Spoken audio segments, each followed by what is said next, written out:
اچھا، انڈسٹری کی ایک اور خاتون ہے، وہ بہت ناقد ہے، آپ کے حوالے سے بات کرتی ہیں اور LGBTQ پہ بہت بات کرتی ہیں. نام ماریا جی، ماریا بی کی بات کر رہا ہوں. ہاں جی، میں ان کے ساتھ ہوں، میں خلاف ہوں LGBT کے. اچھا، آپ LGBTQ کے اگینسٹ بات کرتی ہیں؟ ہاں میں بھی، ہاں انشاءاللہ. ہم دیکھیں نا، ہم گناہ گار ضرور ہیں لیکن ہم باغی نہیں ہیں.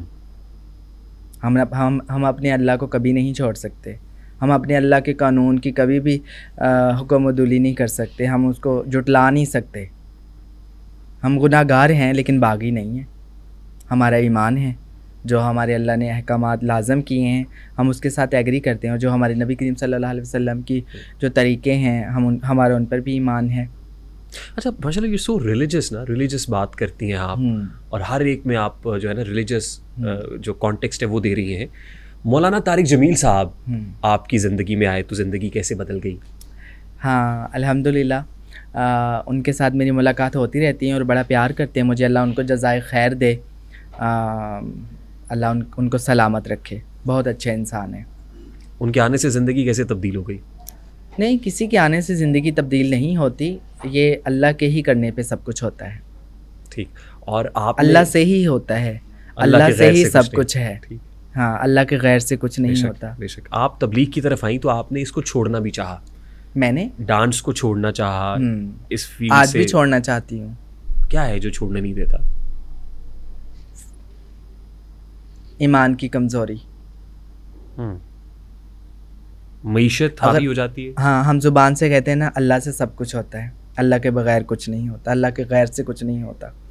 لیکن اس چیز کا ایمان ہمارے دل میں بھی اتر جائے، اللہ کرے آمین، کہ اللہ سے ہی سب کچھ ہوتا ہے. جیسے رزق، موت اور عزت یہ اللہ نے اپنے ہاتھ میں رکھی ہے. تو پھر انسان ڈرتا کیوں گھر سے باہر نکلتے وقت؟ پھر انسان رزق کے بارے سوچتا کیوں ہے؟ 18,000 کم و بیش مخلوق ہے اللہ کی، اور صرف انسان ہے جو گاڑیاں بناتا ہے، گھر بناتا ہے، پیسہ جوڑتا ہے، بینک بیلنس بناتا ہے، اور اس کو فیوچر کی پریشانیاں ہیں، پاس کی وہ فکر سے نکلتا نہیں ہے. ہاں، تو اللہ کی کتنی مخلوق ہے، کسی کے پاس پیسے نہیں ہیں لیکن سب کھا کے سوتے ہیں. انسان کے اندر اس چیز کا ایمان اتر جائے، بس ایمان کی کمزوری آپ اس کو کہہ لیں. اچھا، ابھی میں نے 2-3 انٹرویوز ایسے کیے، ایک تو ہمارے لیجنڈری آرٹسٹ ہے فردوس جمال صاحب، دوسرے ناصر ادیب صاحب ہیں. ناصر ادیب صاحب نے کہا کہ یہ جو خواتین 90s تک پاکستان کی فلم انڈسٹری میں آئیں، انکلوڈنگ انہوں نے ریما جی سے متعلق بات کی کہ وہ ریڈ لائٹ ایریا سے آئیں، ریڈ لائٹ ایریا سے، ہیرا منڈی سے آئیں. تو اسٹیج پہ بھی خواتین اور شوبز میں آنے والی خواتین سے متعلق یہی تاثر دیا جاتا ہے. آپ اس سے اتفاق کرتی ہیں؟ ہاں، میں بھی کچھ کرتی ہوں. پہلے تو ایسے ہی تھا نا، مطلب کہ ایسا نہیں تھا، ہمارا کلچر نہیں ہے نا. انڈیا میں تو گھر گھر میں آرٹسٹ ہیں، گھر گھر سے آ رہے ہیں، وہاں پہ تو ایسا نہیں ہے. لیکن ہماری انڈسٹری میں تو تقریباً ریڈ لائٹ کے گھرانے سے سارے اس ایریے سے، اس محلے سے ہی آتی تھی نا سب.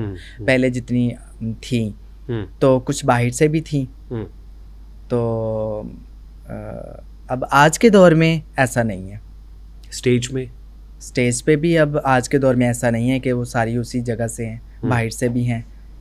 اب دور کے آپ جاتے ہیں، آپ ٹک ٹاک پر دیکھ لیں، پہلے تو اسٹیج پہ گنی چنی ہوتی تھی، فلانی ہے، فلانی ہے، فلانی ہے، فلانی جگہ دی ہے، فلانی جگہ دی ہے نا، ریڈ لائٹ ایریے سے آئی ہیں.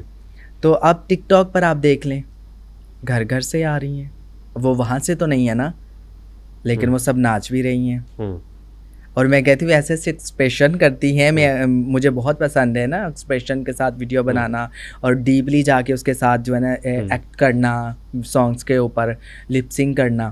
تو میں کافی ساری ایسی لڑکیوں کو دیکھتی ہوں، میں نے کہا فلاں